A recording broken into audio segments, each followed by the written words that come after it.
Doctor Sanjay, ત્યારે સવાલ એ થઈ રહ્યો છે, પંચકર્મ સારવારની આપણે વાત કરી રહ્યા હોઈએ ત્યારે આ સારવારમાં કયા પ્રકારની સુવિધાઓ શામેલ છે? જેમ કે મેં વાત કરી કે ડાયાબિટીસ એક લાઇફસ્ટાઇલ ડિસીઝ આપણે કહીએ છીએ, બરાબર છે. એટલે આપણા શરીરની અંદર શર્કરાનું પાચન પૂરેપૂરું ના થાય. શર્કરા એટલે શક્તિનો સ્ત્રોત કહેવાય છે. આપણે બહુ બધી વાર થાકી જતા હોઈએ છીએ ત્યારે લીંબુ પાણીની અંદર આપણે ખાંડ નાખીને પીતા હોઈએ છીએ, એટલે તરત આપણે ઇન્સ્ટન્ટ ઉર્જા શર્કરામાંથી મળતી હોય છે. હવે જ્યારે આપણે શરીરની અંદર શર્કરાનું પ્રમાણ વધી જતું હોય, એનો અર્થ તો સરવાળે શરીરનું પોષણ પણ ના થાય.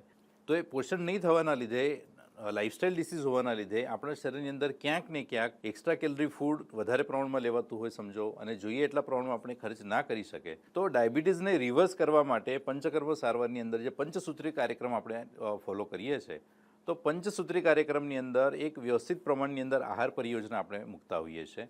સાથે સાથે દરેક પેશન્ટને પોતાના શરીરના કારણો છે, શરીરની કામ કરવાની ક્ષમતા છે, એના હિસાબે કેટલા એનર્જીની અને ઉર્જાની જરૂર પડતી હોય, એના માટે એને કેટલા એફર્ટ્સ મૂકવાની જરૂર પડે, કેટલી એક્સરસાઇઝ કરવાની જરૂર પડે. તો ટૂંકમાં હું કહેવાનો પ્રયત્ન કરીશ કે આ બધી વસ્તુનો એક વ્યવસ્થિત પ્લાન આપણે કરીએ છીએ.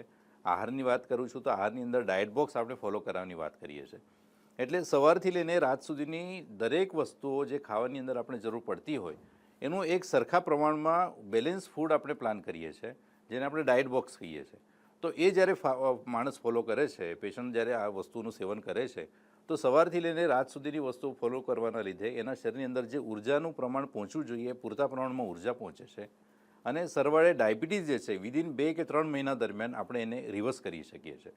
એટલે ડાયાબિટીસને કંટ્રોલ કરવા માટે અથવા તો રિવર્સ કરવાની જે આપણે વાત કરીએ છીએ, જેની અંદર બધી દવાઓ બંધ થઈ શકે, અને બધી દવાઓ બંધ થયા પછી પણ માણસના શુગરનું પ્રમાણ શરીરની અંદર નોર્મલ લેવલમાં આવતું હોય છે. તો એવા પરિયોજનાના હિસાબે સીડીસી સારવારની અંદર આ પંચસૂત્રી કાર્યક્રમ આપણે ફોલો કરીએ છીએ, જેની અંદર પંચકર્મ પણ એક મહત્ત્વનો ભાગ આવી જાય છે.